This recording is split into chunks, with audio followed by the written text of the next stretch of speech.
Bien, buenas noches, estamos al aire. Adelante, Mauricio. Bien, muy buenas noches a todas las personas que se conectan a través de nuestras páginas Historias de Bolivia, Historias de Oruro, Historia de Oruro, La Ruta de la Medianoche y el grupo de estudio Aprendiendo de la Guerra del Chaco. Damos inicio en realidad a otra fecha a este ciclo de conferencias que se denomina Reminiscencias de la Guerra del Chaco. Y en esta oportunidad vamos a tener la posibilidad y el gran orgullo y el honor de compartir con ustedes a un gran conferencista que en realidad nos ha ilustrado muy bien en el último tiempo. Estoy hablando justamente de Jorge Abastoflor. Él es profesor universitario de Ciencia Política e Historia de Bolivia, es académico de número de la Academia Boliviana de Historia Militar, es magíster en Seguridad, Defensa y Desarrollo, tiene diplomado en Altos Estudios Nacionales y además un diplomado en Inteligencia Estratégica. Es autor de los libros Guerras de Bolivia, Manual Piloto de Historia Bélica de Bolivia y Días de Gloria, Relatos Históricos de Bolivia. Y está en preparación un libro bastante interesante al cual he tenido el honor de conocerlo en borrador y el cual estamos expectantes justamente de poder ya tenerlo a disposición en las librerías correspondientes para ampliar justamente este tema de las guerras que Bolivia ha tenido. Jorge tiene la corriente nueva de muchos investigadores en historia que están manejando justamente el tema de que Bolivia no perdió la guerra del Chaco, y efectivamente es un tema de bastante discusión e interés, porque tenemos que ayudarnos a cambiar la mentalidad derrotista que hemos tenido. Jorge ha propiciado juntamente con otros investigadores esta posición, y creo que hoy día vamos a tener una conferencia bastante interesante que se denomina La parte de la guerra del Chaco que no quieren que sepas. Muy interesante y los llevo con ustedes. Jorgito, estás con el auditorio a tu disposición. Muchas gracias por la presentación, Mauricio. Muchas gracias a todos y a todos ustedes por asistir a esta presentación. Es una experiencia muy interesante hacerlo de manera virtual y a través del instrumento del Facebook. Quiero disculparme de antemano porque mi garganta está algo cerrada, entonces me van a avisar si es que alguna cosa no queda muy clara. Pero vamos a comenzar ya con nuestra exposición. ¿Pueden ustedes observar en pantalla la presentación? Jorge, no podemos ver tu presentación en este momento. Ya, un segundo, por favor.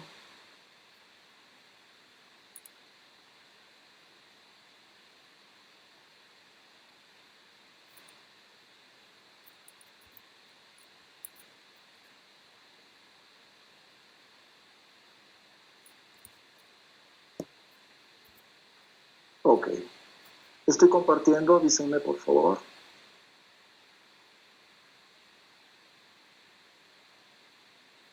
Ya se ve, puedes ponerlo en pantalla completa, querido Jorge. Perfecto.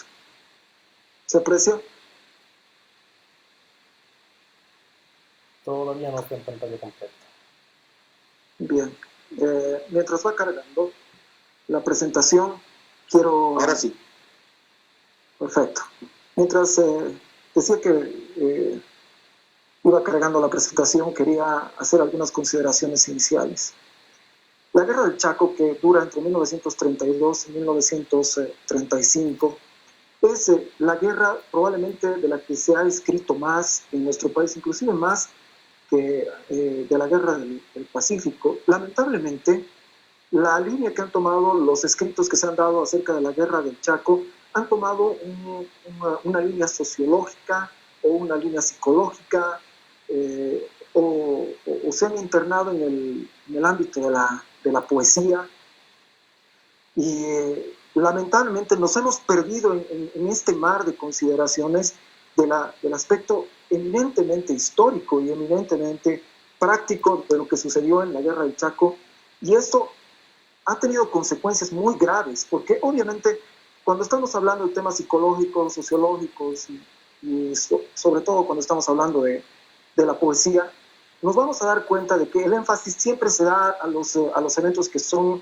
más luctuosos, los eventos que son más dolorosos, aquellos que dejan un impacto más negativo, si se quiere, dentro de la psicología de las personas. Entonces, allí hemos fallado como investigadores, hemos fallado como sociedad académica. ¿Por qué? Porque le hemos dado más importancia a estos temas que son muy importantes, pero que no hacen al desarrollo específico de la guerra como un fenómeno que debe ser analizado en cuanto a sus particularidades, ¿no? En este caso, cuando hablamos de la guerra del Chaco, tenemos esa carga inicial. Es decir, tenemos ríos de tinta que se han escrito, pero de esos ríos de tinta realmente es muy poco lo que se ha escrito en términos históricos, científicos, acerca de cómo se ha desarrollado, y menos aún acerca de aspectos técnicos, acerca del armamento, acerca de las tácticas, de las estrategias que se han empleado. Es mucho menos, hay mucha menos cantidad de literatura al respecto.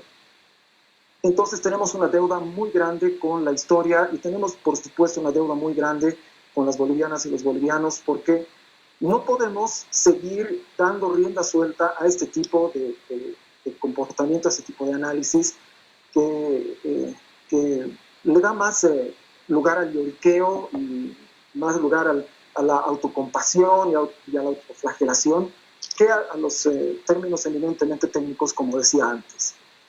¿Por qué el título, la fase que no quieren que sepas, o sea, el momento de la historia de la guerra del Chaco que no quieren que sepas? Es muy sencillo. Cuando ustedes ven los libros que se han escrito, no importa cuál estén tocando, si están hablando acerca de fastos militares del general Díaz Arguedas, o si están hablando de Mazamaclay, de Roberto Perejazo Calvo, pues cuando estamos hablando de la primera fase, que es 1932, la segunda, que es 1933, la tercera, que es 1934, estos autores se deshacen en explicaciones, se deshacen en detalles. Inclusive tenemos los casos de batallas como Boquerón, en donde hora por hora, minuto por minuto se relata qué es lo que está pasando.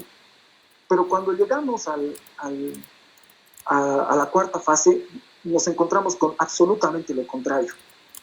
Es decir, llegamos a la cuarta fase, nos hablan acerca de Villamontes, de ahí, Villamontes sucede en el mes de febrero, la batalla de Villamontes sucede en el mes de febrero, de ahí saltamos olímpicamente prácticamente hasta el mes de mayo, con un par de acciones militares paraguayas. ¿Y qué es lo que pasa entre febrero, marzo, abril y principios de mayo? No hay solución de continuidad, no hay continuidad, quiero decir, más bien hay una solución de continuidad entre los eventos que se dan en la batalla de Villamontes y la finalización de la guerra del Chaco. Y eso no puede ser. Y al final de la exposición yo voy a vertir algunas hipótesis de por qué pudo haber pasado. Y es realmente doloroso el hecho de que se haya quitado esta parte de nuestra historia, porque, bueno, son las partes que nos favorecen, son las partes que, en las cuales Bolivia sale victoriosa, en las cuales el ejército se rehace, avanza, tiene victoria tras victoria, tras victoria, tras victoria, muchas de ellas simultáneas inclusive, y nos perdemos de toda esa historia por intereses específicos que voy a mencionar, como decía antes, al finalizar la exposición.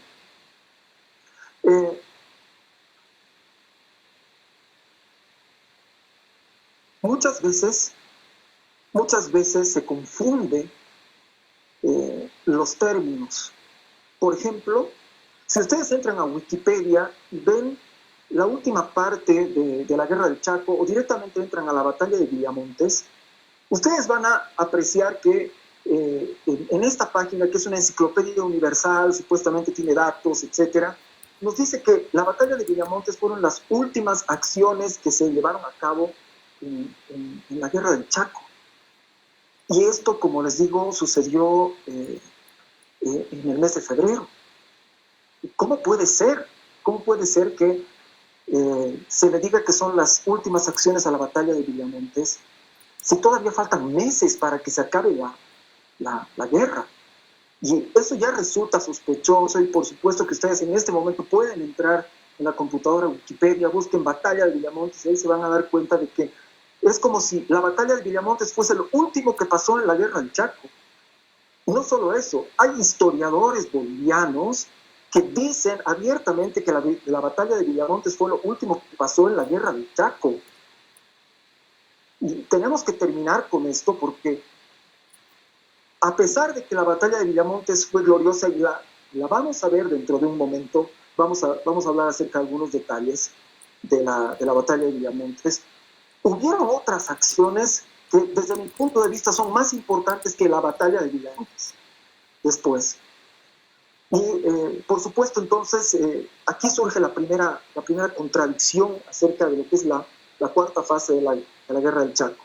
A la cuarta fase de la guerra del Chaco la han llamado batalla de Villamontes, la han llamado contraofensiva del Parapetí, la han llamado también gran ofensiva boliviana, cuando en realidad todas estas denominaciones corresponden a escenarios y a momentos diferentes.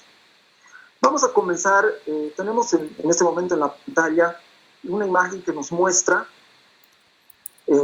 cómo fue que se organizó la defensa boliviana ya para fines de 1934 y la primera quincena de 1935.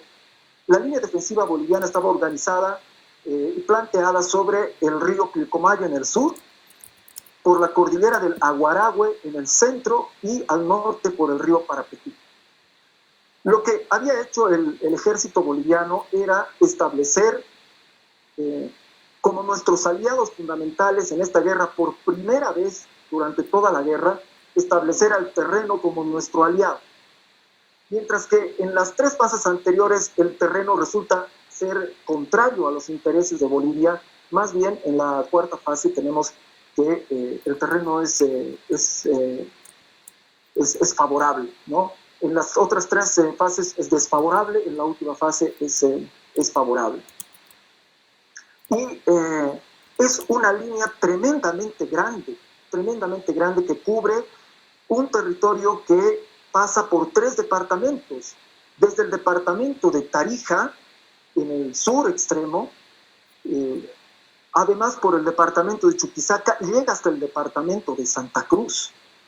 Entonces, no podemos decir que de entrada que la última fase de la guerra del Chaco es la batalla de Villamontes. Si le estamos peleando esta guerra en tres departamentos de Bolivia, no solamente en uno. Cubrir todo este sector realmente demandó un gran esfuerzo del Estado boliviano. A fines de 1934 cae Daniel Salamanca, ya no es más presidente, debido a lo que se conoció como el Corralito de Villamontes. Le sucede en el cargo el vicepresidente, que es Luis Tejada Sorzano. Luis Tejada Sorzano hace algo que Salamanca no había querido o no se había animado a hacer durante las tres anteriores fases de la guerra. Y eso es hacer un llamamiento general. El llamamiento general lo había hecho Paraguay desde el principio de la guerra, mientras que Bolivia no lo había hecho durante las primeras tres fases, pero se tiene que hacer al final de la guerra, ya dadas las circunstancias en las que nos encontrábamos y el hecho obvio de que en ese momento se iba a definir el resultado de la guerra. Entonces, el llamamiento general lo hace Luis Tejada Sorzano y es así como Bolivia inmediatamente comienza a tener más hombres disponibles para cubrir este sector que es tremendamente grande, o para ser precisos, tres sectores que son tremendamente amplios y que necesitan mucho material y muchas personas para cubrirse. Y mientras van llegando los soldados, mientras van llegando los armamentos, los equipos, se va armando esta línea defensiva. Entonces, volviendo al principio, el terreno comienza a ser nuestro aliado y ya no es nuestro adversario. Esta cuarta fase yo la divido en dos momentos, que es un momento defensivo y un momento ofensivo. El momento defensivo está, por supuesto, dado por, en primer lugar, la defensa de Villamontes. La gran batalla de Villamontes es un fenómeno tremendamente complejo que no se circunscribe solamente a la población de Villamontes. La gran batalla de Villamontes comienza con otra batalla que es la batalla de Ñancoranza. Cuando hablamos de una gran batalla en la historia universal, nos referimos a una batalla que contiene otras batallas, es decir, una gran batalla es una sucesión de varias batallas que hacen a un objetivo en particular. Y por supuesto que eso se registra en la gran batalla de Villamontes o defensa de Villamontes. Y como primer paso de esa defensa está la batalla de Ñancoranza. ¿Cuál era la idea? Y esto lo pueden ver ustedes en la pantalla. La idea que tenía el ejército paraguayo, este es un plan que había sido concebido por Estigarribia. Se dice que hay alguna inspiración argentina al respecto.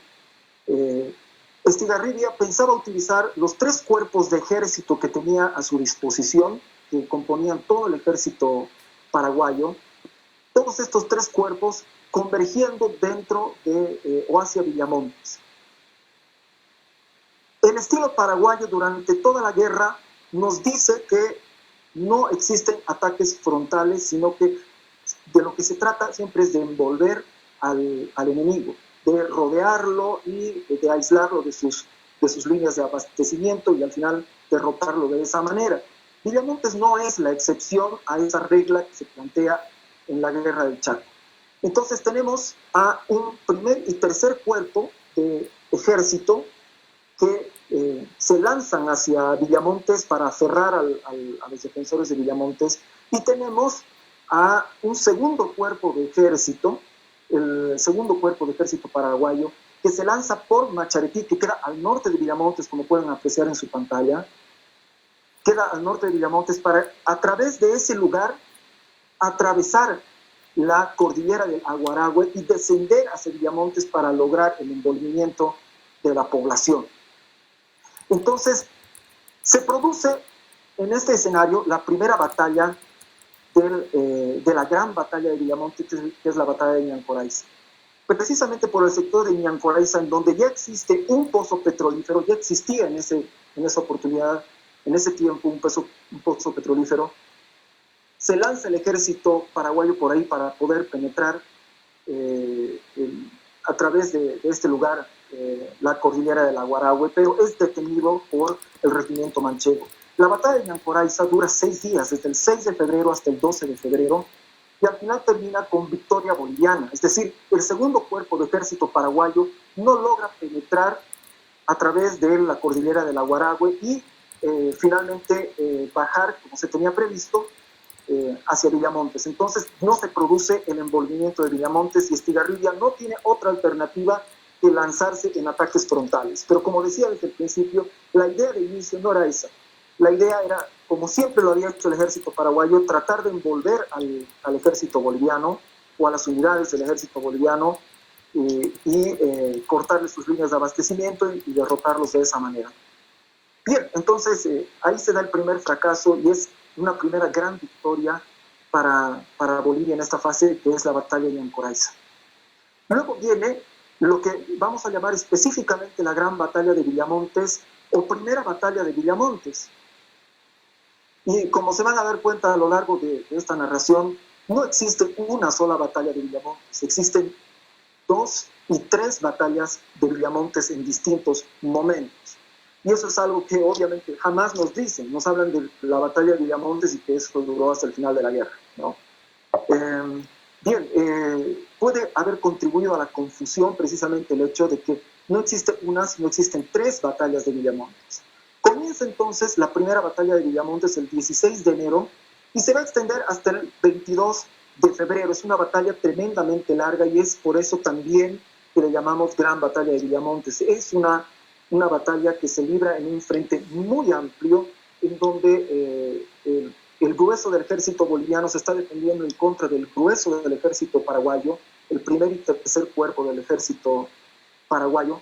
Bolivia tiene en Villamontes 17.000 hombres y el Paraguay está atacando con entre 15.000 y 16.000 hombres. Evidentemente, existe inferioridad numérica de parte del Paraguay. Esto es importante destacarlo desde este momento porque luego va a tener sus implicaciones. Existe una superioridad del ejército boliviano y la norma, la estrategia militar desde tiempos inmemoriales dice que fuerzas inferiores no pueden atacar lugares fortificados, especialmente si estos lugares se encuentran en superioridad numérica. Pero, como les decía desde el principio, en realidad lo que pretendía el ejército paraguayo era envolver Villamontes, y como no se pudo, solamente 2 cuerpos de ejército paraguayos logran enfrentar a las tropas de Villamontes. La batalla de Villamontes, la primera batalla, concluye el 22 de febrero con lo que se conoce como la batalla de Guiraru, que es la batalla en la cual se forma un bolsón, que también se conoce como bolsón de Caigua, y en ese bolsón caen las tropas paraguayas, y dentro del bolsón son masacradas por la artillería boliviana y también por los defensores bolivianos de una forma terrible. Y se estima, y estos son datos que los vierte el general Luis Fernando Sánchez Guzmán en el libro Soldados de Siempre, nos dice que en esta batalla el Paraguay tuvo alrededor de 3.000 muertos. Si tuvo 3.000 muertos, entonces los heridos aproximadamente han debido llegar hasta a duplicar esta cifra, es decir, unos 6.000 heridos de distinta gravedad. Muy probablemente después de la batalla de Villamontes, el Paraguay ya no pudo contar con por lo menos entre 4.500 y 5.000 hombres, entre los que fallecieron y entre los heridos que ya no pudieron recuperarse para volver a las operaciones. Lo que significa que el Paraguay en la gran batalla de Villamontes perdió 1/3 de la masa con la que había atacado. Lo perdió definitivamente y ya no pudo actuar nuevamente. Obviamente, esta es una cifra que los propios paraguayos ocultan, los propios paraguayos no se atreven a discutir jamás porque lógicamente era un suicidio completo el atacar las posiciones de Villamontes en las condiciones en las que atacó el Paraguay, pero sufrió las consecuencias de aquello. Y aquí viene, por supuesto, esta segunda victoria boliviana, que es una gran victoria boliviana y es reconocida ya inclusive en nuestros libros de historia, afortunadamente, porque hasta hace algunos años tampoco se le daba mucha importancia a la batalla de Villamontes. Y por supuesto, héroe máximo de la batalla de Villamontes es el general Bernardino Bilbao Rioja, que después se le va a conceder el mariscalato, no por esta batalla, sino por la batalla del kilómetro 7, lo cual es algo que me gustaría también comentar al final. Es tremendamente extraño que al general Bilbao Rioja no le hayan dado el mariscalato por la batalla de Villamontes y se lo hayan dado por la batalla del kilómetro 7. Para mí es una evidencia más de que hubo una intención política de borrar de la faz de la tierra, de borrar de nuestros libros de historia la cuarta fase de la Guerra del Chaco. Y bien, y tenemos la segunda batalla de Villamontes, que la pueden apreciar también en sus pantallas. Esta segunda batalla de Villamontes, así la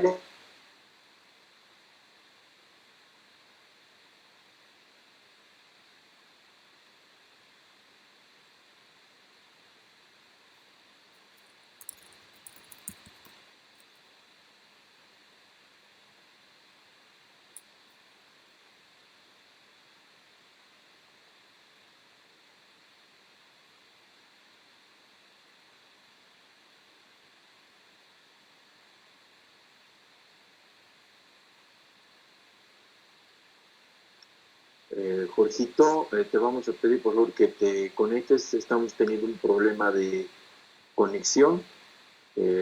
Por favor, un segundito.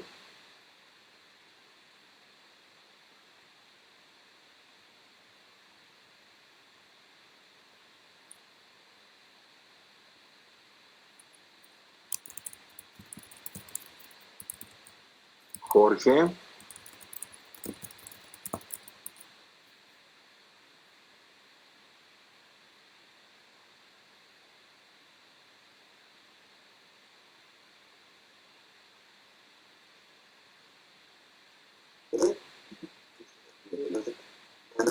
Y lo hizo hablando de Petrumire con toda la intención de poder entrar hacia la población. Y a mí, en aquella época, era principal.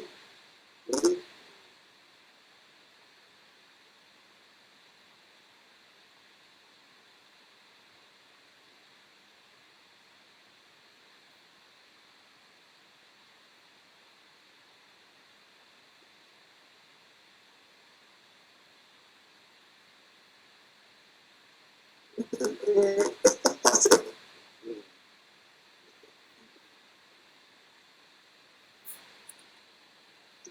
de la tarde de Camatín. Estamos hablando de Camatín durante el 6 de marzo hasta el 11 de marzo del año 1900. Es una batalla larga, tan larga como la batalla militarizada al principio de la fase. Y en esta batalla, el segundo cuerpo de ejército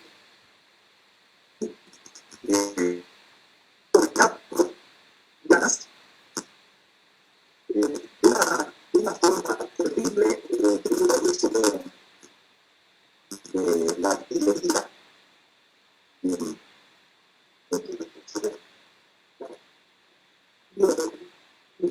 Es el fenómeno importante para el fascismo.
Bueno, esperemos mientras el conferencista se vuelve a conectar.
Bueno, mientras Jorge Bastoflor se vuelve a conectar al audio, Vamos leyendo los comentarios que nos ha ido poniendo la gente a la presentación. Aquí tenemos a John Brinker, que nos dice saludos cordiales desde Santa Cruz de la Sierra.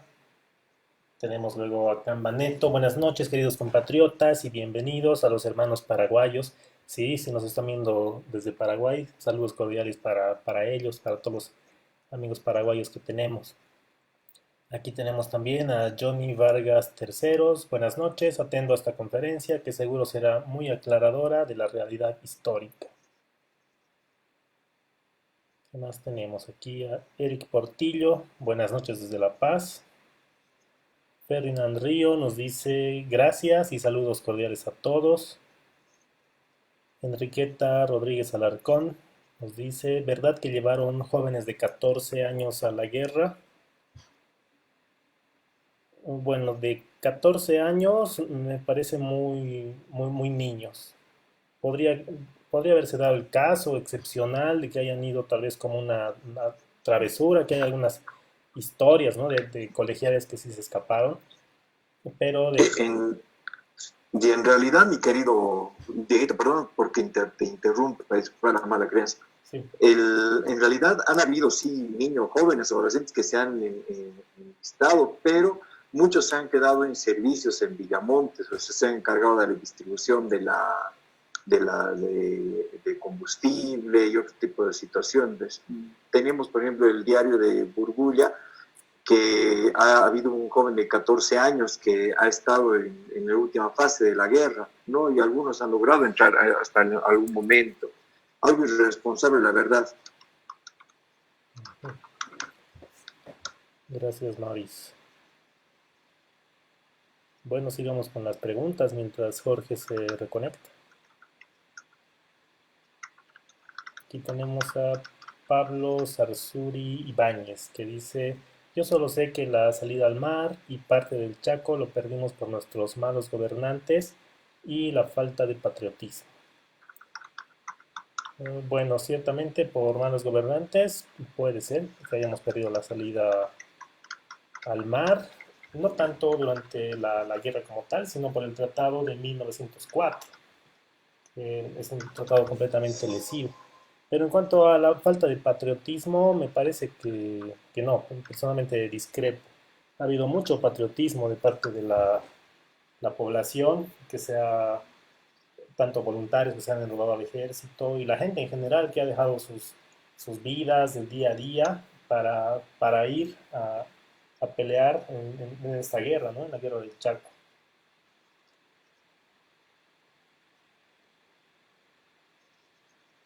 Les voy a pedir un poquito por favor de paciencia. Jorge Abastobló tiene un problema de conexión. Se está volviendo a conectar, pero adelante con las preguntas, Dieguito, por favor. Sí, sigamos. Aquí tenemos a Efraín Martínez Coronado, que nos dice saludos desde Yacuiba. Saludos hasta Yacuiba. José Manuel Torrico Aparicio nos dice muy bueno. Saludos Jorge Abastoflor. Aquí tenemos a César Vilca Tupa, que nos dice saludos desde Buenos Aires. Saludos para Buenos Aires también, a los que nos estén viendo allá. Tenemos aquí a Pablito López Flores. Esa guerra fue muy fatal. Yo salí en el Chaco, el calor y la tierra son muy sofocantes. Bueno, sí, sin duda ha sido una guerra terrible. Por una parte, porque el Estado boliviano no estaba preparado para esta guerra, no se contaban con vías de comunicación, con conexiones camineras que permitan llegar hasta el teatro de operaciones y realmente movilizar tropas. Era muy complicado. Aló, Jorge, te escuchamos. ¿Aló? ¿Me escuchan? Sí, Jorge. Sí, mi querido Jorge, ha debido haber algún problema de conexión. Sí, te escuchamos, Jorge, completamente. ¿Me escuchan? Sí. Positivo.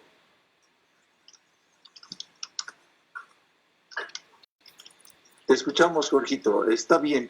Por favor, a todos los que se están conectando, les pedimos que nos disculpen. Ha sido un problema de conexión de no sabemos en qué ciudad, pero hemos tenido en realidad este problema. Tenemos que comunicar que estamos haciendo esta transmisión de manera simultánea desde Cochabamba, por Oruro, La Paz, justamente llegando a través de las páginas a las cuales ustedes están conectados, de lo que es Historias de Bolivia, el grupo Aprendiendo a hablar del Chaco, Historias de Oruro, y por supuesto en los diferentes grupos que hemos creado. ¿Aló? Sí, adelante, Jorge. Estás al aire, te escuchamos perfectamente. Perfecto, les pido disculpas, no sé qué ha pasado con la presentación. ¿Se puede ver la presentación de PowerPoint? Sí. Afirmativo.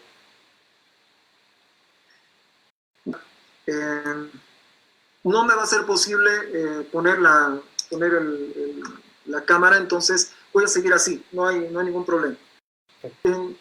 Estábamos entrando a este nuevo momento de la cuarta fase de la guerra del Chaco y que tenía que ver con la batalla de Camatindi. Tenía que ver con la batalla de Camatindi por el hecho de que el ejército paraguayo empezaba a abrirse camino a través de la cordillera del Aguarahue hacia la población de Camiri, que era la capital petrolera de Bolivia en ese momento. Es por eso que este momento lo llamamos defensa del petróleo. Ahora, cuando hablamos de la guerra del Chaco y hablamos específicamente de la batalla de Villamontes, siempre decimos que es la batalla de Villamontes la que salva los hidrocarburos de Bolivia. Pues en realidad eso es parcialmente cierto. La batalla de Villamontes lo que hace es salvar los pozos que están ligados al gas, mientras que el petróleo no se encuentra en esa zona. En aquella época, para 1935, cuando hablamos de hidrocarburos, los hidrocarburos que mueven la economía boliviana, nos estamos refiriendo al petróleo. Y la capital del petróleo es Camiri, que queda en el departamento de Santa Cruz. Entonces, no podemos decir del todo que es la batalla de Villamontes la que asegura nuestros hidrocarburos en la guerra del Chaco. Lo que tenemos que pensar es que más bien es la defensa en el Aguarahue lo que logra ese objetivo de defender el petróleo boliviano.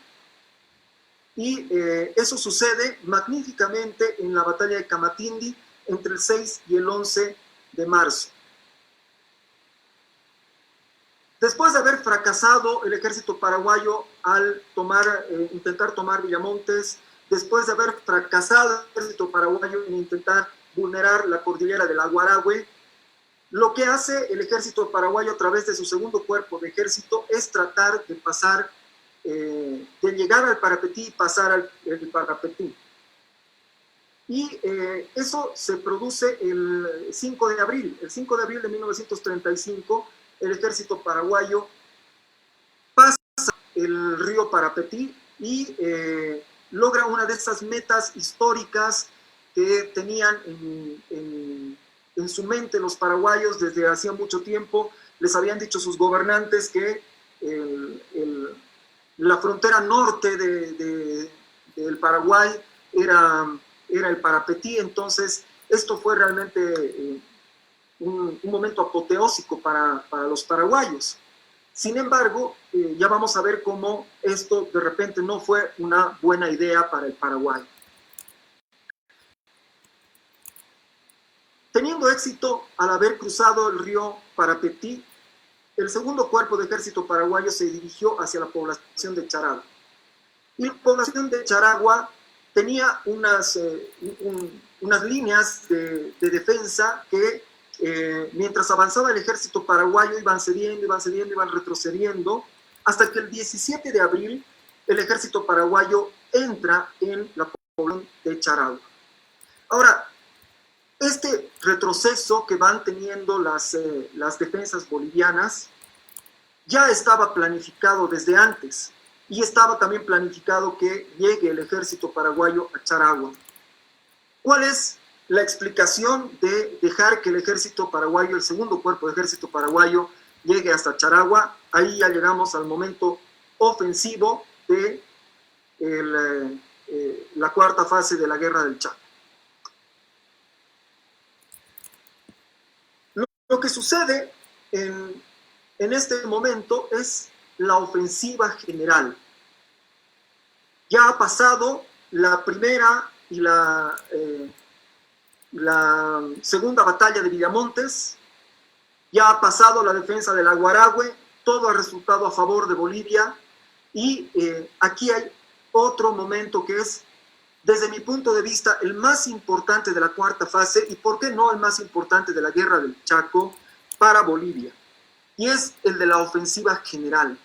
La ofensiva general boliviana es un movimiento que se da en los tres sectores que habíamos mencionado al principio. En el sector sur, que es el sector de Villamontes, en el sector central, que es el de la cordillera del Aguaragüe, y el sector del norte, que es el del río Parapetí. En los tres sectores se da esta operación que es la maniobra más grande de toda la Guerra del Chaco. No existe otra maniobra que se pueda comparar en envergadura a la ofensiva general que lanza el ejército boliviano a partir de abril. ¿Cómo comienza esta ofensiva general? Comienza en el sector sur con lo que es la tercera batalla de Villamontes, que comienza el 15 de abril y dura hasta el 18 de abril.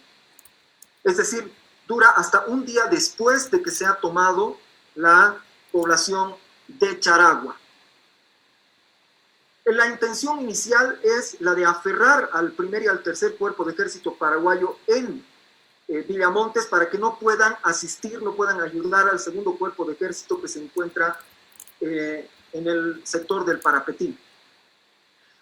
Esta batalla es muy recordada por un hecho en particular, y es que cuando se da el movimiento hacia las líneas paraguayas, lo que se hace es reconquistar el bolsón de Guiraru, también conocido como el bolsón de Caigua. Y en el momento de conquistar ese bolsón es que se descubren los cuerpos del teniente Méndez Arcos y de sus hombres, que son denominados ya históricamente como la sección de hierro. Este momento es trascendental para el ejército boliviano porque a partir de ello se construye una nueva identidad para el ejército en esta última fase, y es esa identidad la que va a caracterizar a esta gran ofensiva general. Hay otro evento que también se destaca de este movimiento ofensivo que se da en el sector sur, en el sector de Villamontes. Y todos ustedes van a recordar seguramente la película El Milagro de Tarairí. Las tropas que salen de Villamontes y atacan la línea paraguaya, finalmente ascienden hacia el norte y retoman la iglesia de Tarairí. Retoman la población de Tarairí con su famosa iglesia. Y ese evento es tristemente recordado dentro de nuestra historia porque los paraguayos que ocupaban Tarairí, en el momento de retirarse, como malos perdedores, ya no tenían en sus manos la población. Lo que hacen es bombardear la población y bombardear la iglesia de Tarairí, un lugar que se había utilizado para llevar a los heridos que se habían producido durante la batalla, heridos tanto bolivianos como paraguayos. En este bombardeo muchos de ellos fallecen y se da un evento que es realmente muy criticable para las tropas paraguayas, ¿no? Están saliendo de la población derrotados, entonces lo que hacen es bombardear la población y destruir la iglesia. El milagro de Tarairí hace referencia al hecho de que después del bombardeo el lugar más sagrado de la iglesia todavía permanece en pie y el Cristo de la iglesia todavía permanece en pie. Pero ahí no se detiene la persecución que se hace a las tropas del coronel Fernández. Tan grave es la situación para Fernández que en su época de oro de la Guerra del Chaco le decían ataque Fernández. En este momento lo que está haciendo Fernández es escapar, en realidad, de la ofensiva que parte desde Villamontes. Tiene que venir Eugenio Garay al mando de la octava división paraguaya para poder asistir a Fernández antes de que el colapso sea completo en ese sector. Seguimos avanzando y en el marco de lo que sigue siendo la ofensiva general se va a dar la batalla de Boyuibe cerca del Paso de Cuevo. Esta es una batalla que tiene lugar entre el 17 de abril, día en que cae Charagua, y el 21 de abril.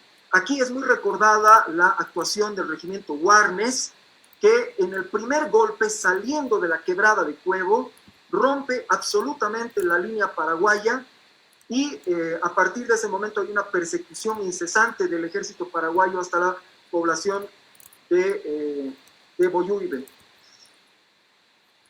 En la tarde del 17 de abril se llega hasta Boyuibe y la operación termina de concretar hasta el 21 de abril. El 21 de abril estas tropas que han llegado a Boyuibe hacen una conversión hacia el norte para atrapar al segundo cuerpo del ejército paraguayo que está todavía en las cercanías del sector de Charagua.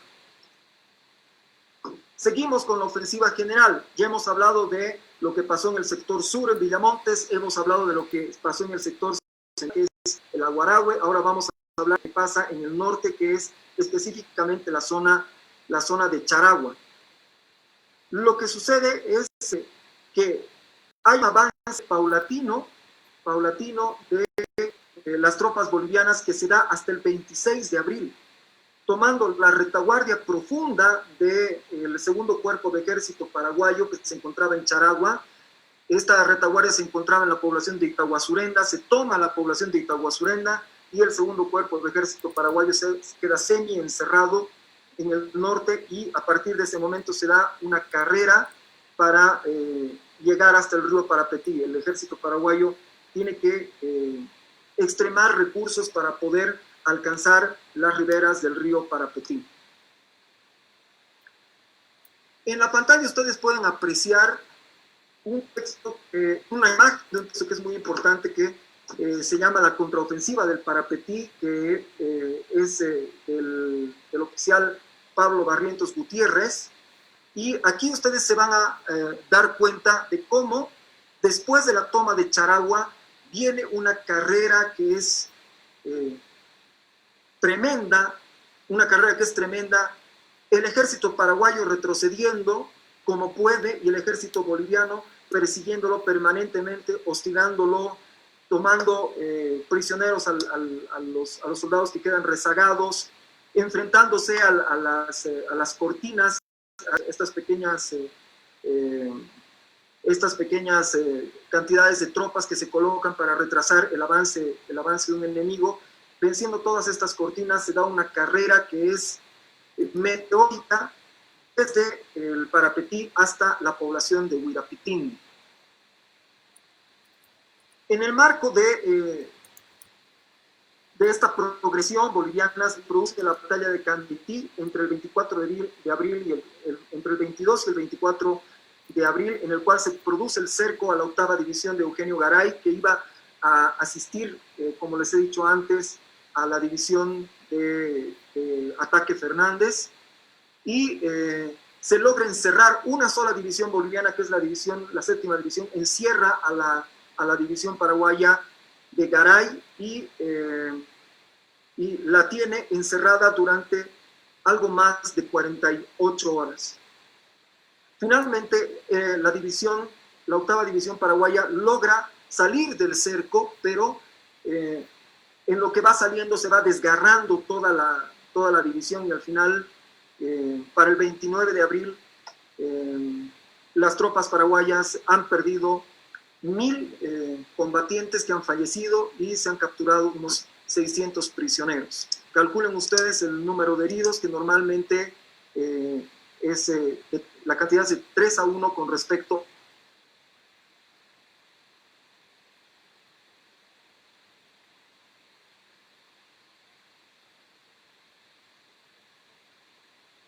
fallecidos. El paraguayo había retrocedido más de 100 kilómetros. Y esta, desde mi punto de vista, es la acción más importante de la guerra del Chaco. Y obviamente las unidades que estuvieron involucradas fueron también las más importantes, las más aguerridas. En ese momento era el segundo cuerpo de ejército paraguayo con el cuerpo de caballería paraguayo. Y aquí quiero hacer una especial mención a un oficial que es el comandante del segundo cuerpo de ejército paraguayo, que es José Emilio Anse, quien es el que lleva a cabo toda esta operación. El logro de este oficial es tan importante y tan poco conocido en nuestra propia historia que llama la atención de cómo es posible que no se haya reconocido y se haya olvidado lo que pasó en esta contraofensiva del Parapetí y se la haya subordinado inclusive a lo que sucedió con la batalla de Villamontes. Ya cerrando esto, hubo una consternación internacional acerca de lo que estaba pasando en este momento en la guerra del Chaco. Y es tremendamente difícil darse cuenta de que a nivel internacional se sabía más de la guerra del Chaco de lo que se sabía dentro de nuestras fronteras. ¿Por qué razón?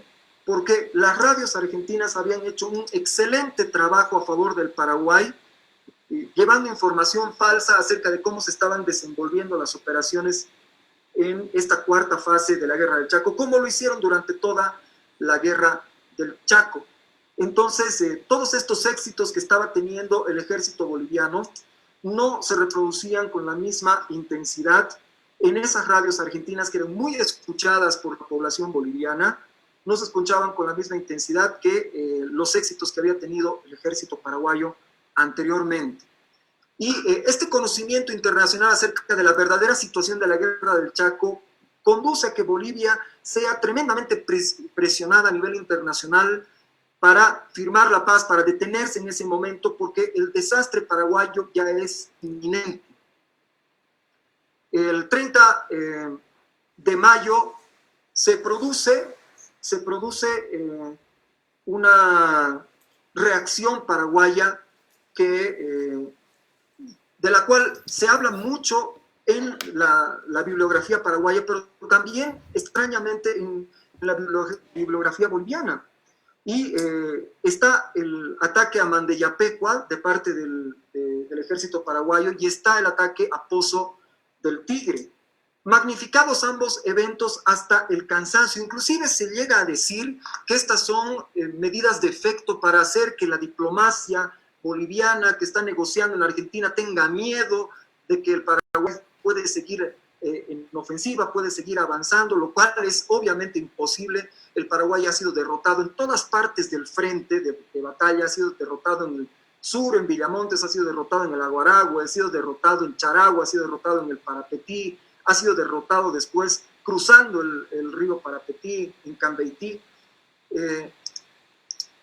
Se ha dicho que estas dos acciones tienen como objeto precisamente el causar miedo, pero cualquiera que se pueda fijar en el mapa dónde se encuentra Pozo del Tigre se va a dar perfectamente cuenta que ese es un golpe al vacío y que la verdadera posición boliviana no se encontraba en Pozo del Tigre ni se encontraba en Ingavi, sino que se encontraba en Roboré. La quinta división boliviana se encontraba en Roboré, mucho más al norte de donde sucedió este pequeño golpe de mano. Y por supuesto está el golpe que se da a Mandellapecua. Las tropas paraguayas recuperan de manos bolivianas Mandellapecua, y también se ha dicho que esta es una gran ofensiva como para poder presionar a la diplomacia boliviana. Pero lo cierto es que el ejército paraguayo estaba luchando desesperadamente en ese momento para tener un punto de conexión entre el segundo cuerpo de ejército paraguayo que estaba al norte totalmente aislado y el primer y tercer cuerpo de ejército paraguayo que se encontraban en el sur totalmente debilitados delante de Villamontes. Lo que había pasado es que el segundo cuerpo de ejército había sido aislado, se había roto el dispositivo militar paraguayo y Mandellapecua de alguna forma ayudaba a mantener algún contacto entre el segundo cuerpo de ejército al norte y el primer y tercer cuerpo de ejércitos paraguayo que se encontraban al sur. Y obviamente no llegaba a concretarse esa conexión, pero era una esperanza para el ya debilitado segundo cuerpo de ejército que se encontraba al norte, tremendamente golpeado después de lo que hemos contado que sucede en el Aguaragua y lo que sucede en el Parapetín. Tenemos una visión tremendamente negativa acerca de la guerra del Chaco, que nos ha sido heredada por temas políticos. Y aquí vamos a cerrar esta exposición dejando en claro cuál es el problema que existe en el análisis de esta guerra.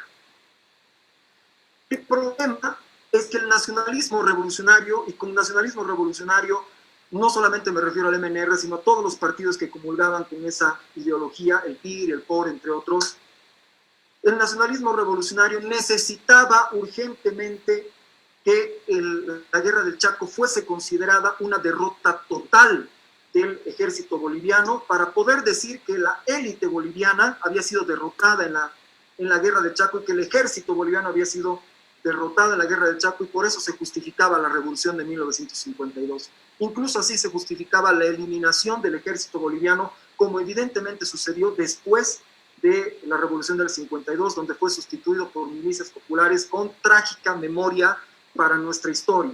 Un desastre esta decisión de eliminar el ejército boliviano y sustituirlo por milicias populares que lo que hicieron fue generar desmanes a nivel nacional, cuyas heridas todavía no cierran hasta el día de hoy. Si no, pregúntenle a cualquier cruceño, cualquier cruceño. Pero la guerra del Chaco debía ser una derrota para poder eliminar al ejército boliviano. Y es por eso que nos ha quedado en la mente esta idea de que fuimos derrotados en la guerra del Chaco, y de esa manera es como se justifica plenamente el que suceda la revolución en 1952. Pero esto está totalmente alejado de la verdad por las cosas que hemos comentado el día de hoy, pero por otras cosas más, porque hablar de esta cuarta fase de la guerra del Chaco es hablar de muchas cosas que suceden prácticamente al mismo tiempo y que no podemos cubrir en una exposición de 1 hora ni en 2 horas, sino que tendríamos que conversar mucho más tiempo para poder aclarar todos los eventos que suceden. Porque la maravilla de la cuarta fase de la guerra del Chaco es esta gran ofensiva boliviana que se produce simultáneamente en todo el frente de batalla, en los 3 sectores, siendo exitosa la maniobra en los 3 sectores, en los 3, no solamente en Villamonte, sino en el Aguaragua y también en el Parapetí. De esa forma es como nos hemos perdido uno de los momentos estelares de nuestra historia por ambiciones sectoriales, ambiciones políticas, que al final nos han despojado de un momento glorioso de nuestra historia, pero también de la comprensión real de lo que significó esta fase. Yo quiero destacar el hecho de que en la cuarta fase de la guerra del Chaco participaron ya de forma voluntaria, de forma plena dentro del marco del llamamiento general, las poblaciones indígenas de nuestro país, voluntariamente.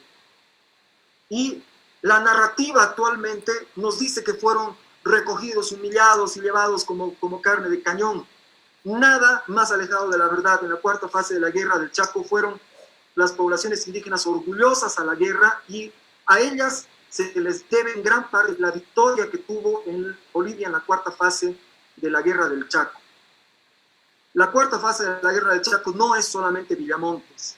Y yo hago votos para que comencemos a estudiar todos los aspectos que hacen a esta guerra, porque no podemos dejar en la oscuridad todos los eventos que han sucedido en este momento trascendental de nuestra historia. Muchas gracias.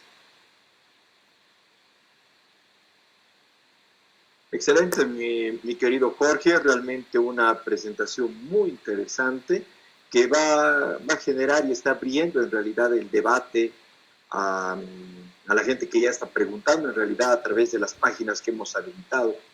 Vamos a comenzar con algunos saludos también. John Brinker dice, saludos cordiales desde Santa Cruz de la Sierra. Camba Neto dice, buenas noches, queridos compatriotas, y bienvenidos a los hermanos paraguayos. Sí, bienvenidos a todos los hermanos paraguayos que se han conectado a esta transmisión.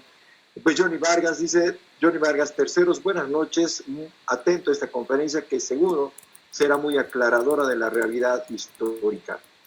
Eric Portillo, buenas noches de La Paz. Ferdinandrio, gracias y saludos cordiales. Enriqueta Rodríguez Alarcón, ¿verdad que llevaron jóvenes de 14 años a la guerra? Eso estábamos un poco queriendo responder cuando estábamos en la interrupción de la conexión. Adelante, Dieguito. Bueno, sí, perdón. Sí, yo. ¿Aló? Sí, dale, Juan. Bien, sí, es evidente que después de la batalla de Villamontes, ¿se escucha? Sí, sí, adelante. Después de la batalla de Villamontes, el presidente del Paraguay, Ayala, llevó a cabo una especie de leva en el país, que era prácticamente lo último que podía hacer el Paraguay, y se lograron reunir aproximadamente 2.000 combatientes para poder reponer las pérdidas que había tenido el Paraguay en la batalla de Villamontes. No vamos a ver ya en Villamontes aparecer a estos 2.000 combatientes que llegan desde Asunción. ¿Dónde los vamos a ver? Los vamos a ver en la batalla de Boyuibe, cuando se produce la ofensiva general boliviana y salen las tropas bolivianas por la quebrada de Cuevo y se produce la batalla de Boyuibe.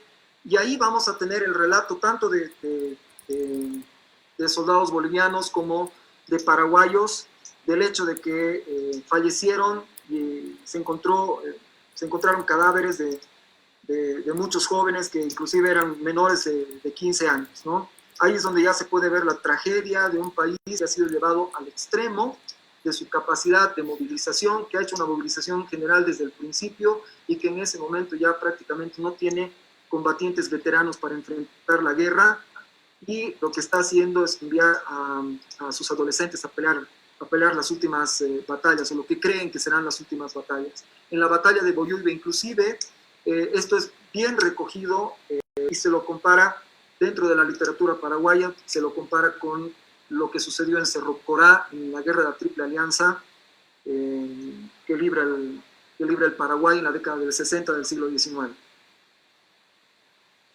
Excelente.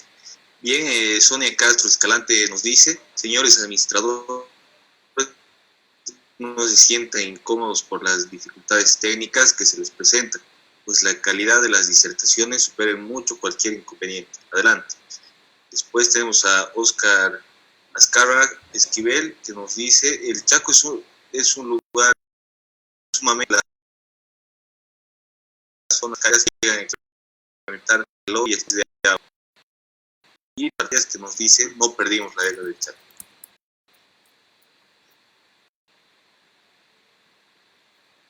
Bien, sigamos. Bien. Adelante, Jorge. Sí, yo comparto. Sí, adelante. Te escuchamos, Jorge. Sí, actualmente cuando vemos un mapa del Chaco Boreal, nos vamos a dar cuenta de que el norte del Chaco es una parte en donde no existen prácticamente poblaciones. No hay mucha diferencia entre el Paraguay de hoy y el Chaco que ha quedado en posesión.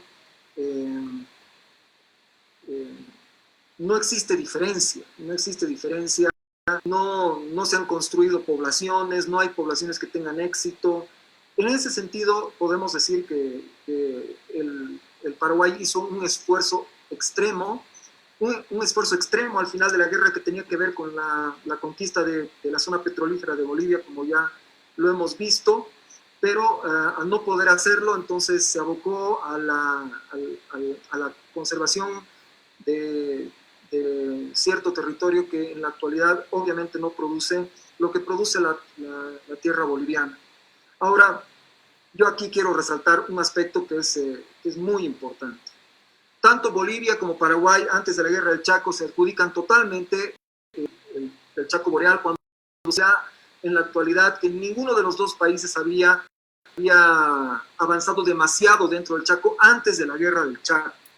Este territorio había permanecido libre y en manos de poblaciones indígenas desde la época de la colonia, desde la época virreinal. Y por lo tanto, los legítimos dueños de esa tierra, que no fueron sometidos jamás por la corona española y que solamente fueron sometidos tardíamente por la República de Bolivia y por la República del Paraguay, eran los verdaderos dueños. Ni Bolivia ni Paraguay en ese momento habían logrado pisar el centro del Chaco Boreal, el Paraguay simplemente el cono sur del Chaco Boreal y Bolivia algunas partes del noroeste y del noreste del Chaco Boreal. Excelente. Bien, aquí tenemos a Walter Corro Arratia que nos dice: buenas noches, una pregunta.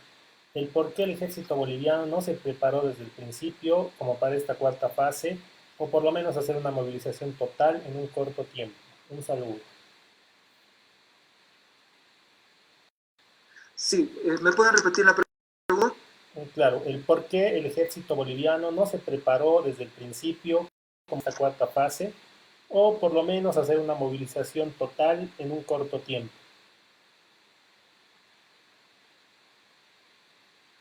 Ya, yo creo que la primera fase de la Guerra del Chaco, la de 1932, todavía existía una idea equivocada, especialmente el presidente de la República, el doctor Daniel Salamanca, de que esto no iba a desencadenar una guerra total, como al final sucedió. En la segunda y en la tercera fase de la Guerra del Chaco tenemos el problema de la acción general.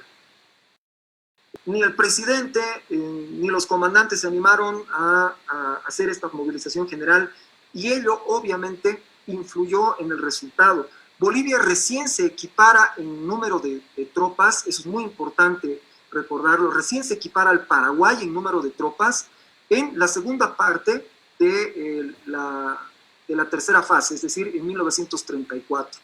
Y recién adquiere superioridad numérica sobre el adversario, una superioridad total se produce en la cuarta fase, donde Bolivia está superando los 45.000 hombres y el Paraguay probablemente de guerra tiene entre 15.000 y 20.000 hombres, dependiendo del autor que ustedes consulten. El miedo a la movilización general me parece que fue el aspecto fundamental. Y lo que hay que en ese sentido es obviamente que Bolivia había sido muy golpeada en los momentos previos a la guerra del año 1929, tanto con la firma del Tratado de Ancón entre Perú y Chile, y también con el crack universal que sucedió en principio con la bolsa de valores de Nueva York, que hizo que nuestras exportaciones bajasen muchísimo, se exportasen mucho menos y el valor de nuestras exportaciones cayera tremendamente también. No obstante, hay que decir que al final de la guerra, Bolivia termina la Guerra del Chaco sin haber tocado todavía sus reservas de oro, que es el equivalente de lo que diríamos actualmente son las reservas internacionales. Bolivia había dejado intactas sus reservas de oro y podían utilizarse en cualquier momento en 1935. Perfecto. Aquí tenemos a Abel Canaza, que nos dice: magníficos argumentos, agradecido por la conferencia. Y a Miguel Baez Pres hace una observación que dice: 9.000 bajas está totalmente fuera de la realidad, solo es cosa de sentido común, era la mitad del ejército paraguayo. ¿Qué opinas al respecto, Jorge? Sí, el número de bajas no solamente son los soldados que han fallecido. Bajas son los soldados que fallecen, los soldados que han sido heridos, los desaparecidos. Bueno, esos son los tres grupos más importantes que se cuentan dentro de las bajas de un ejército después de una batalla. Quien nos da la cifra de muertos en la batalla de Villamontes es el general Luis Fernando Sánchez, que nos habla de 3.000 fallecidos en la batalla de Villamontes, lo cual es perfectamente normal y creíble, porque esa es precisamente la cantidad de bajas, algunos más, algunos menos, que tiene Bolivia en la batalla de Nanagua, en la segunda batalla de Nanagua. Entonces, los paraguayos aceptan muy fácilmente que murieron 3.000 bolivianos en la batalla de Nanagua, pero les cuesta hacer, perdieron 3.000 hombres muertos en la batalla de Villamontes. O sea, hay que tener un poquito de coherencia en las cosas que uno haga. Además de los fallecidos, están los heridos. Algunos de ellos que pueden recuperarse y otros no. La cuarta fase de la Guerra del Chaco es una fase corta que dura aproximadamente 6 meses. Entonces, la mayor parte de los heridos ya no se van a recuperar para volver a participar en la. Entonces, también ya son personas que están perdidas para el combate.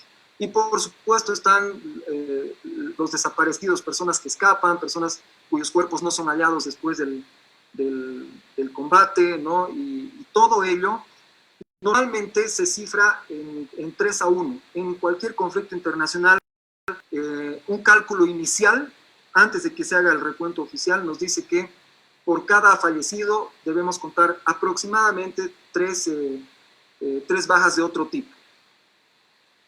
Entendido. Adelante, Mauricio. Bien, Jorge, tenemos una pregunta de José Ramos. Dice, buenas noches, felicitarlos por la disertación. Tengo una pregunta. ¿Se sabe por qué el presidente Salamanca no llamó al enlistamiento general? ¿Y qué impacto tuvo esta medida asumida por el presidente Tejada en la defensa de la patria? Muchas gracias. No lo hizo porque quería ahorrar dinero. No lo hizo porque pensaba que las finanzas del Estado no podían sostener el esfuerzo de un llamamiento general en ese momento. Lastimosamente, no hay un solo país en el mundo que esté 100% preparado para llegar a una guerra, y es por eso que cuando sucede un conflicto, el país tiene que hacer todos los esfuerzos necesarios para poder imponerse desde un principio. Y lamentablemente esta dubitación que tiene Salamanca, que pregunta, se enromete en temas militares, está permanentemente molestando a los mandos, está permanentemente criticando a los mandos, es totalmente nociva. Y la peor decisión que toma Daniel Salamanca con respecto a la guerra es no realizar el llamamiento general inicial y el momento de qué forma se puede sufragar este gasto.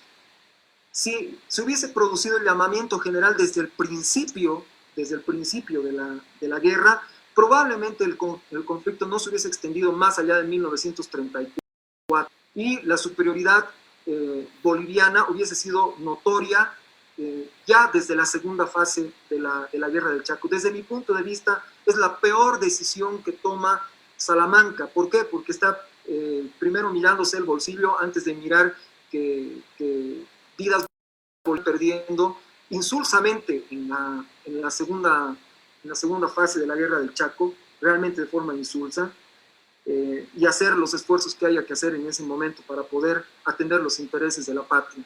Yo creo que esta decisión hizo que la guerra durase 2 años más y obviamente con el resultado final que conocemos, ¿no? Así es.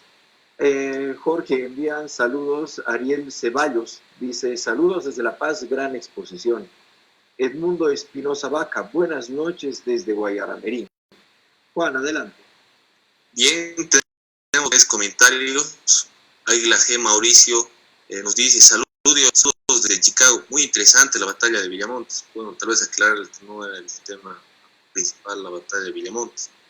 Después tenemos a Freddy Rivera, que nos dice saludos desde Santa Cruz, y de la Cruz Juan, que nos dice hola desde la Amazonía Ixiamas. Diego. Bien, aquí tenemos a Juan Pablo Gallardo, que dice felicitaciones y gracias por esta serie de transmisiones para aprender más sobre la Guerra del Chaco.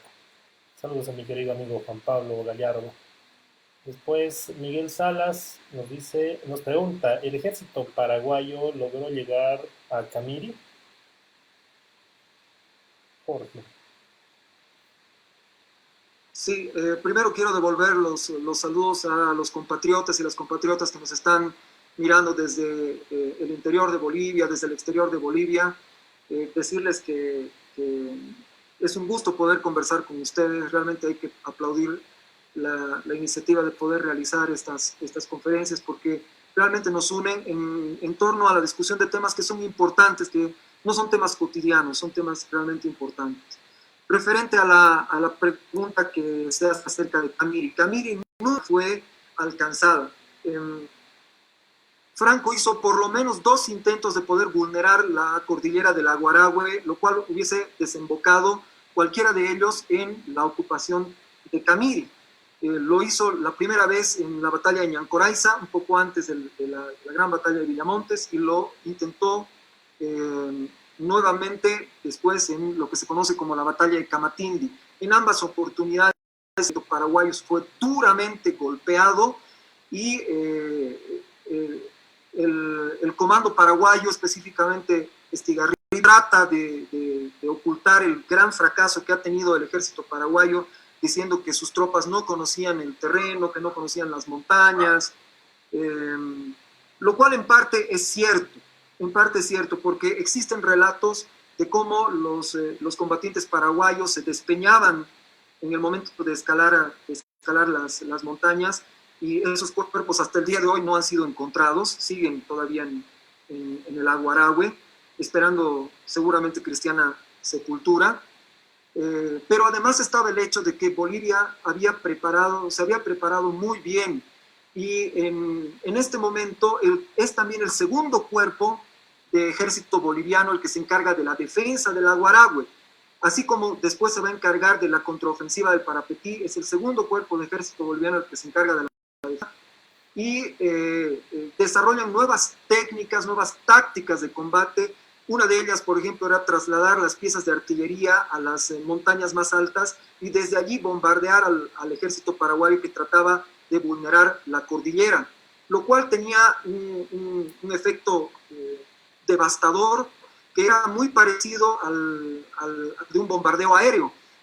Desde las montañas era que se les disparaba a las tropas paraguayas, ocasionándoles severas bajas al intentar hacer ese paso. Entonces, Estigarribia lo que quiere hacer es echarle la culpa al terreno, cuando en realidad existe toda una preparación de parte del ejército boliviano, existen tropas frescas, existe artillería que está arreglada, existe unas reservas que son muy importantes.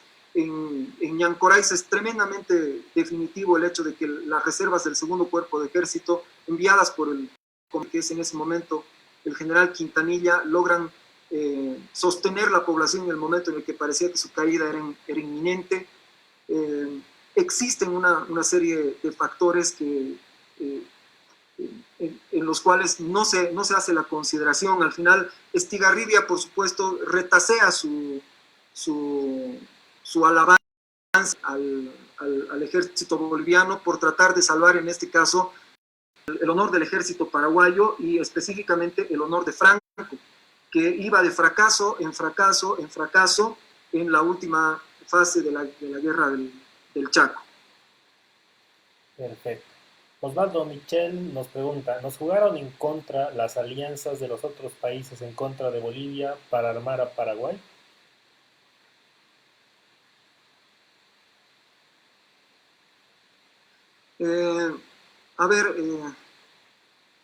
A un país se lo puede considerar aliado del Paraguay durante toda la guerra, y ese país es Argentina.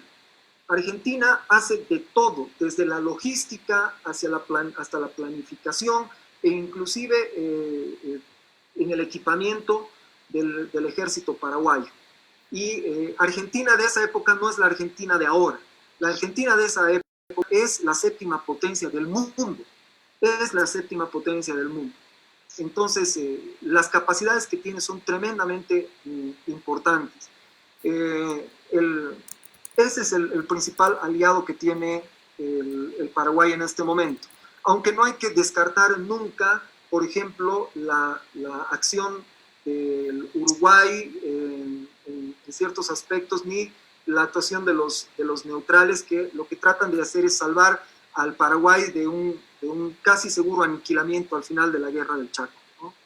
El tema de Argentina hay que estudiarlo mucho. Yo he recomendado muchas veces, y espero que en algún momento se me escuche, la Cancillería boliviana tiene que pedirle al Estado argentino que desclasifique los documentos que tienen de la guerra del Chaco, porque así realmente nos vamos a interiorizar de por lo menos un tercio de la guerra del Chaco que no conocemos, ese tercio de la guerra que se pelea en la Argentina.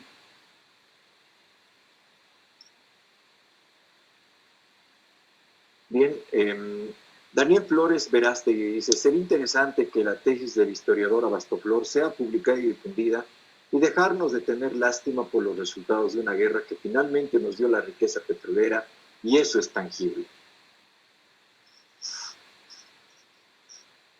Bueno, en realidad tenemos esta costumbre, ¿no? Y si pueden ver la pantalla, ahí está la imagen, que esta imagen es de Villamontes, otra imagen exactamente igual al frente del obelisco en la ciudad de La Paz. Es decir, tenemos una idea muy rara acerca de lo que es la victoria, porque ahí, si ustedes leen la placa, dice, ¿no? Soldado victorioso.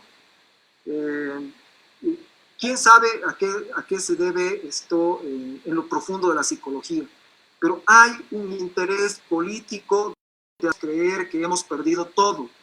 Y las bolivianas y los bolivianos hacer un esfuerzo muy grande, especialmente los mayores, los niños y niñas y adolescentes son otra historia, pero especialmente nosotras y nosotros, las personas mayores, tenemos que hacer todos los esfuerzos para alejarnos de esta forma de ver a nuestro país, porque no nos hace bien, no le hace bien al país, no le hace bien a las futuras generaciones, y además no tiene absolutamente nada con la realidad. La realidad es siempre diferente a como nos quieren hacer creer. Yo tengo la plena seguridad que esto se hace para mantenernos débiles espiritualmente y poder dominarnos.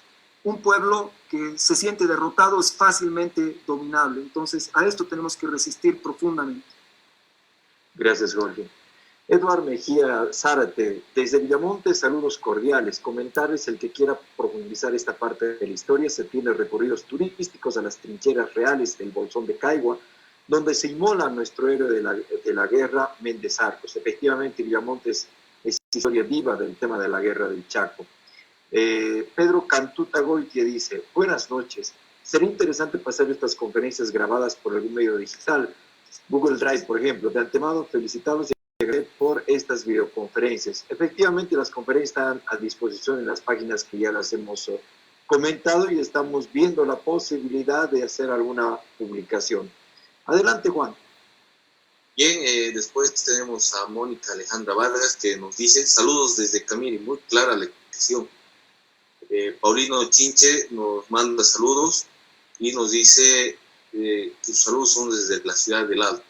Sigan adelante, siempre estoy atento a su programa. Gracias. Y tenemos una pregunta de Hugo Raúl Marín Ibáñez, que nos dice, ¿qué factores influyeron para no tomar Nanagua? Bueno, no tiene nada que ver con la exposición de ahora, pero los factores para no poder tomar Nanagua son exactamente los mismos que los factores que tuvieron que enfrentar los paraguayos para no poder tomar Villamontes. En primer lugar, Bolivia atacó con inferioridad numérica. En segundo lugar, habían fortificaciones muy bien planificadas desde mucho tiempo antes en Nanagua. Nanagua además estaba muy cerca de las líneas de abastecimiento paraguayas, entonces se podía abastecer a Nanagua en cualquier momento desde cualquier lugar. Básicamente es lo mismo que sucede en Villamontes, solo que al revés. Atacar una posición fortificada es siempre una malísima idea, y si en algún momento algún conductor militar decide tomar una posición fortificada, debe asegurarse de tener una superioridad numérica de por lo menos 5-1 para no hablar de los elementos técnicos y de los materiales y armamento que se necesita. Ese fue el factor para no poder tomar Nanagua exactamente las mismas condiciones que tenemos en Villamonte, solo que al revés.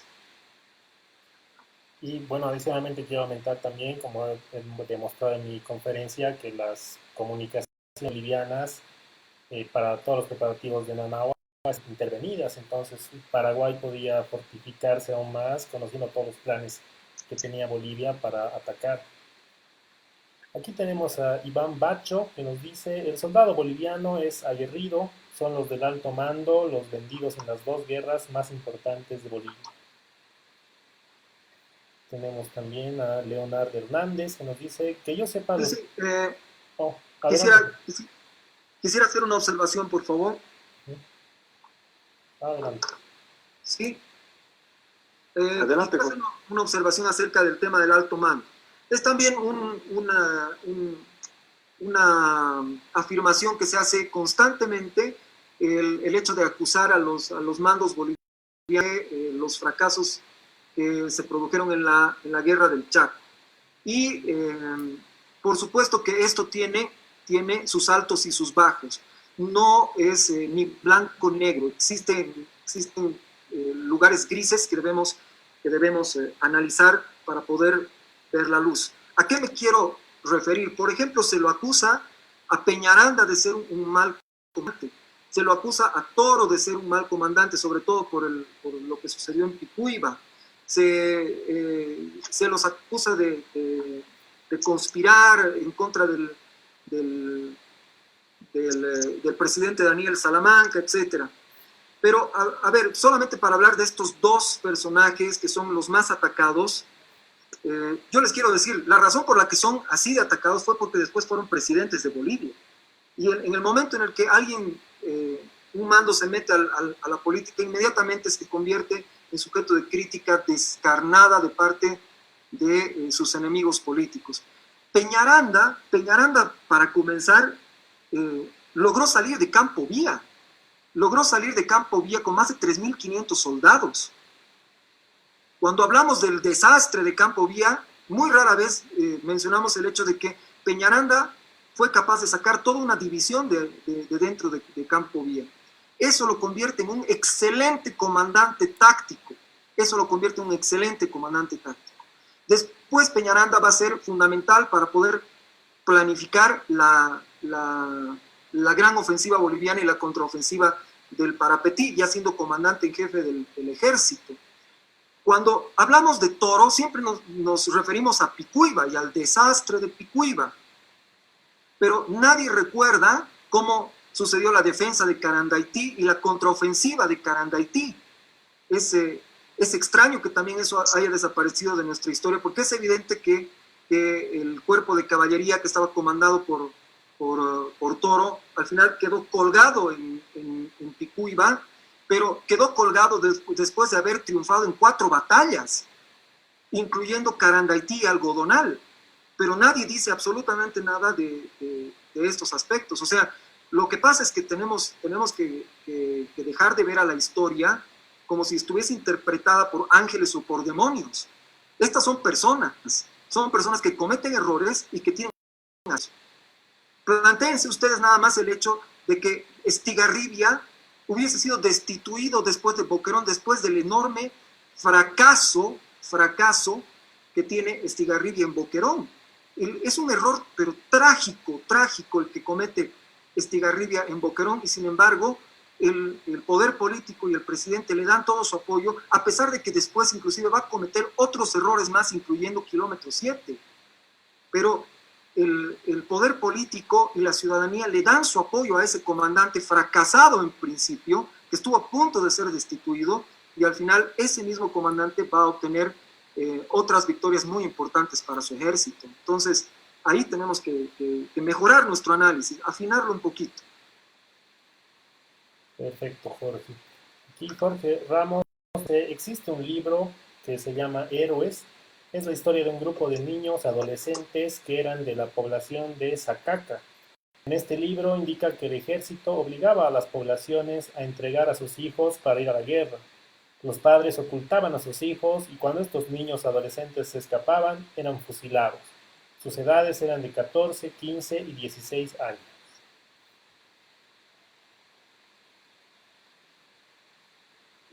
No sé cuál será su fuente.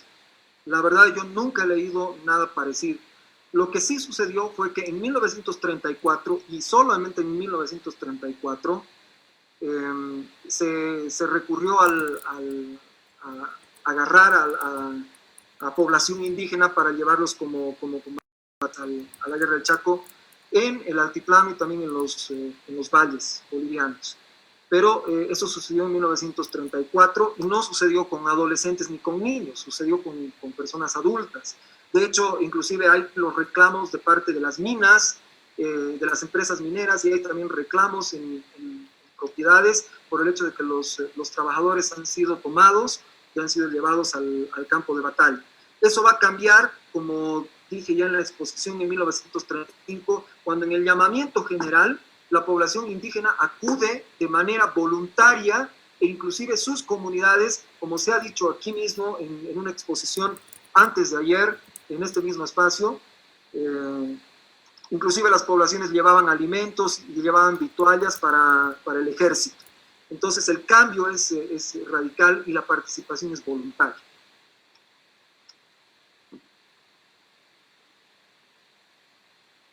Bien, Carlos Carreño Usquiano dice, Camatillo es una laguna. ¿Es verdad que envenenaron la laguna en retirada? No tengo referencia de aquello, pero seguramente podría ser el ejército paraguayo, pero tendríamos el reporte de que fallecieron o se enfermaron soldados bolivianos y no tenemos eso. Más bien después de la batalla de Camatindi lo que hay es una persecución del ejército paraguayo, entonces no puede haber ningún problema, ¿no? Con el agua, al menos que yo sepa. Arturo Arias nos dice, la contraofensiva del Parapetí mostró que Bolivia entró en serio en la guerra recién en el 35. Después, Miguel Báez Preser dice, tiene una afirmación que dice, grave error, dice, Eugenio Garay no pasó del paso del fuego, la tropa de Garay es la última que salió de Charagua. ¿Qué puedes decir? No fue la última. En realidad, de lo que sucedió en la batalla de Boyuibe, inmediatamente Estigarribia ordena que la octava división de Eugenio Garay salga de Charagua, es la primera en salir de Charagua. La octava división sale de Charagua y cuando sale de Charagua se encuentra con la séptima división y ahí es donde sucede la batalla y el cerco de Cambaití. En realidad, la división de Eugenio Garay es la primera que sale de Charagua, llamada desesperadamente por Estigarribia para cubrir el hueco que había dejado Fernández en su retirada.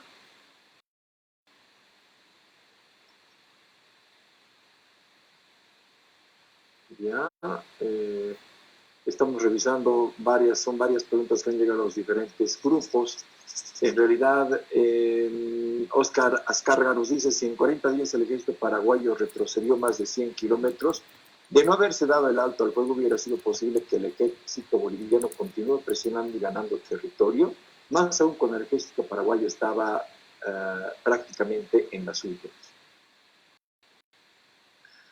Sí, normalmente esto como quién gana más territorio durante el conflicto. Esa era la forma en la que lo veía Salamanca. Y por eso él pensaba que estaba perdiendo la guerra y que no tenía buenos comandantes. El mejor ejemplo que tenemos de que esto no tiene absolutamente nada que ver durante la guerra es precisamente cómo el ejército boliviano le permite al segundo cuerpo de ejército paraguayo hacerse de Charagua, y el mismo día en que estaba cayendo Charagua, en los tres sectores, en el sector del Parapetí, en el sector del Aguarahue y en Villamontes, el ejército boliviano pasa a la ofensiva simultáneamente. Es decir, el gana terreno ahí sobre Charagua, pero pierde absolutamente toda su estabilidad y ya no vuelve a recuperar nunca más la iniciativa durante la guerra, durante lo que queda de la guerra.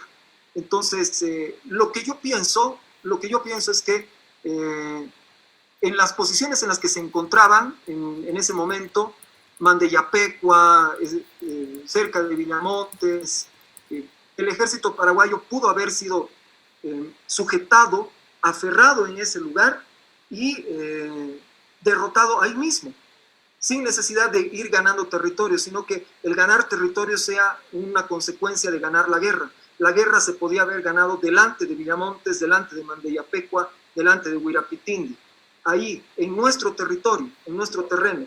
Y yo aquí me voy a referir, por ejemplo, a la Primera Guerra Mundial o a la Segunda Guerra Mundial. En la Segunda Guerra Mundial los alemanes pierden la guerra en el frente oriental, no en su territorio. Ellos pierden la guerra en Rusia.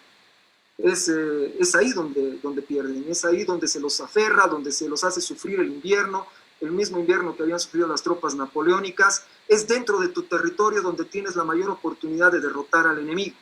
Ya después de haberlo derrotado, ya puedes entrar hasta donde tú quieras, porque ya no hay oposición. Te voy a hacer dos preguntas de dos usuarios. Son diferentes, pero un poquito para ir avanzando porque tenemos varias preguntas y no sé si nos va a dar el tiempo. Rolando Pinto Quintanilla dice: buenas noches, ¿usted cree que la Argentina accederá a desclasificar su participación en la guerra del Chaco? Esa es una. Y la otra, Miguel Baez Preser dice: Peñaranda nunca estuvo dentro del cerco de Campo Vía. Me gustaría que llegue a probar esta afirmación. Bueno, en cuanto a la primera, Argentina tiene la obligación, si es que el gobierno boliviano le hace la solicitud, tiene la obligación de desclasificar si es que quiere seguir teniendo buenas relaciones con Bolivia. Nada más a ese respecto. Al otro respecto, aquí en Bolivia es bien conocida la hazaña de Peñaranda, que sale del cerco de Campo Viejo con 500 hombres. O sea, ni vuelta que dar, o sea, está en prácticamente todos los textos. Excelente, gracias. Están llegando varias preguntas. La verdad, ha sido realmente una conferencia muy interesante, Jorge, y pedir disculpas, la verdad, si no podemos llegar a responder todas, porque ya vamos a llegar cerca a las 2 horas de la transmisión. Y más bien quisiera invitarte, Jorge, para que puedas leer los comentarios en las páginas que hemos hecho que se han hecho las preguntas, para que les puedas responder y obviamente todos los usuarios también los puedan apreciar, si es posible, Jorge. Ya, claro que sí, lleguemos hasta donde se puede. Después yo también intentaré contestar mediante el teclado a todas las preguntas que pueda. Excelente. Bueno, tal vez esta que me parece interesante. Nil Acochiri, que ya es un usuario de varios días que se está conectando aquí a este proceso de reminiscencias, dice: al parecer no hubo influencia moral del mando superior al ejército combatiente, y los que lucharon realmente fueron los indígenas. Esa realidad incluso pasa actualmente. Perdón, no entendí la última parte. Dice que, a ver, te lo puedo leer. Los indígenas... al parecer no hubo influencia moral del mando superior al ejército combatiente, y los que lucharon realmente fueron los indígenas. Esa realidad incluso pasa actualmente. Bueno, yo honestamente puedo decir que habían comandantes de muy alto ascendiente dentro de la tropa. Peñaranda tenía muy alto ascendiente. Si es que Peñaranda no se hubiese convertido en presidente, probablemente hubiese pasado a la historia como otro Germán Buch, debido a su enorme capacidad táctica y al cariño que le tenían sus hombres. Es debido a Peñaranda, a algo que les hace Peñaranda a las tropas que están en retirada, que al final muchos combatientes se quedan para hacer la defensa de kilómetro 7 y se tiene éxito. Es decir, en una situación desesperada, él se lanza en un discurso y realmente tiene una respuesta increíble de parte de una buena parte de los soldados. Ni qué decir de Bernardino Bilbao Rioja, que con su presencia impactaba a todo el mundo. No tenía gran verba, no tenía la capacidad de oratoria que tenía Peñaranda, por ejemplo, pero su sola presencia hacía que sus hombres se contagiasen de un valor increíble. Ya lo mencionamos a Germán Buch. Es decir, habían comandantes muy importantes y que tenían una gran llegada con la población. Acerca de la población indígena, la población indígena comienza a actuar en la Guerra del Chaco en la segunda parte de 1934, es decir, en la tercera fase, en la segunda mitad de la tercera fase de la Guerra del Chaco. En la primera fase y en la segunda fase tenemos algunas personas que de repente por el lugar de donde provienen se podría identificar como indígena, pero realmente de poblaciones indígenas, comunidades indígenas originarias, recién vamos a tener presencia en la segunda mitad de 1934. Bien, luego tenemos un saludo muy interesante de Cambaneto, que es una de las personas que que se está conectando ya frecuentemente. Dice, es verdad, si vamos a crucificar a algunos, también deberíamos de ver lo que hizo de bueno. Concuerdo con Jorge, efectivamente. Arturo Núñez Tabarga, gracias por la exposición, saludos cordiales desde Sucre. Mirko Lazarte Caballero, Boquerón para los paraguayos no fue un fracaso, de pronto una victoria muy costosa, pero de ninguna manera fracaso. Después, Nila Cochiri Gutiérrez, ¿cuál fue el rol de espionaje? ¿Hubo espionaje? Efectivamente sí, pero vamos a remitir a una conferencia interesante también que se está preparando sobre el tema de espionaje. Juan Carlos Vilar Sandoval, cualquier comandante hubiese sido destituido inmediatamente por tantas vacas, en el caso de Boquerón, es lo que nos dice. Después, Miguel Báez Freser, el ejército paraguayo no llegó a la laguna de Camatín. ¿Qué nos puedes decir, mi querido Jorge? No, tenemos la batalla de Camatín, también es tremendamente conocida, tenemos todas las referencias, tenemos personas importantísimas que han participado en la batalla de la laguna Camatindi. Es un hecho más bien trascendental para la historia de la Guerra del Chaco. Creo que es la tercera pregunta que está haciendo el amigo Miguel Báez, pero decirle que la batalla de Camatín está tremendamente documentada, más bien es una de las batallas más documentadas de la Guerra del Chaco, y inclusive tenemos este libro Repete, que gran parte del libro Repete habla acerca de la batalla de Camatín, y yo más bien siento pena de cómo ese hombre, en lugar de ponerle Repete al libro, no le puso batalla de Camatindi, porque es uno de los libros que mejor explica cómo sucedió la batalla, porque él fue testigo presencial de todo lo que pasó, de la rendición del Baluar Rivarola del Paraguay. Lomas Valentinas. Lomas Valentinas, gracias por la corrección, de Lomas Valentinas del Paraguay, que tenemos todavía aquí, tenemos su acta de rendición en el colegio militar. O sea, como decir no existió la batalla de Camatín ya es un extremo, ¿no? Aquí la tenemos en el acta de rendición. Sí, después Miguel Báez también nos dice, bueno, nos aclara y nos dice, la octava división estaba a cargo del mayor Medina, cerco de Cambaitín. Y también nos dice, en esta conferencia está el sobrino del mayor Medina, que es el que cae en el cerco de Cambaitín. Un saludo pues al sobrino del mayor Medina. Después Mateo Dakar dice, buenas noches, quisiera hacer una sugerencia, se deberían hacer más de estas exposiciones de la Guerra del Pacífico y la Guerra del Acre para conocer más de nuestra historia. Felicidades y saludos desde Cochabamba. Efectivamente, terminaremos el ciclo de la Guerra del Chaco y veremos lo de la Guerra del Acre. Te animas, Jorge, ¿no?, para hablar de la Guerra del Acre. Claro que sí, ustedes saben que sí. Ya después, Alejandro Guzmán Araya dice, ¿dónde se firma la paz? El Cupesi sigue vivo. ¿Quién? ¿Perdón? El Cupesi sigue vivo. La verdad no lo entendí. Juan Carlos Vilar Sandoval, a estas alturas de la guerra, el mando militar boliviano ya sabía de las intervenciones de los mensajes telegrafiados por parte de los argentinos. A estas alturas de la guerra teníamos por lo menos 2 espías que actuaban dentro del Estado Mayor argentino. El Estado Mayor argentino había sido penetrado por el espionaje boliviano y teníamos absolutamente el conocimiento de todo lo que intercambiaban con el mando paraguayo. Pero lo voy a dejar para la exposición que se ha mencionado. Hay una exposición muy buena y yo más bien les invito a poder participar de esa exposición relativa al espionaje. ¿Okay? Después José Ramos dice que nos habló de los niños, ¿no? Dice, estimados, les dejo la fuente de los niños de Sacaca. El libro se llama Héroes.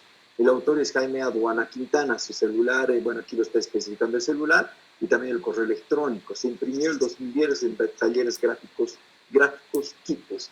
Espero hablar con este granito de arena y felicitarlos por esta excelente conferencia. Muchas gracias por la referencia. Vamos a tratar de buscar el libro. Johnny Aquise, Alemania perdió la guerra en su territorio. No ganó la guerra porque nunca conquistó Rusia. Bueno, es una analogía con la nuestra. Juan Carlos Vilar Sandoval, la conquista de territorio es circunstancial. Lo que a cualquier gesto le interesa es eliminar al enemigo primero. Es por eso que ganaron la guerra, por eso iba a suceder. No lo entendí. Después, Cambaneto, Jorge Blastogor Frey, para vos y los del panel, ¿quién ganó la guerra de Chaco y por qué? Bueno, la evidencia nos dice, y siguiendo el pensamiento de Clausewitz, el objetivo de la guerra es dejar en la inermidad al oponente. O sea, bajo este, inermidad significa indefensión absoluta. Bajo este precepto, ninguno de los dos combatientes llegó a la inermidad absoluta, aunque es obvia la superioridad del ejército boliviano al final de la guerra. 45.000 hombres contra no más de 15.000 hombres que tiene en ese momento el Paraguay. Prácticamente ya no tienen artillería, ya no tienen munición de artillería. El segundo cuerpo de ejército paraguayo ha perdido prácticamente todos sus transportes escapando de Charagua y yendo a refugiarse en Huirapitindi. La moral de los combatientes paraguayos es bajísima, como se puede apreciar precisamente en la batalla de Camatindi, y cómo los oficiales están tremendamente asustados.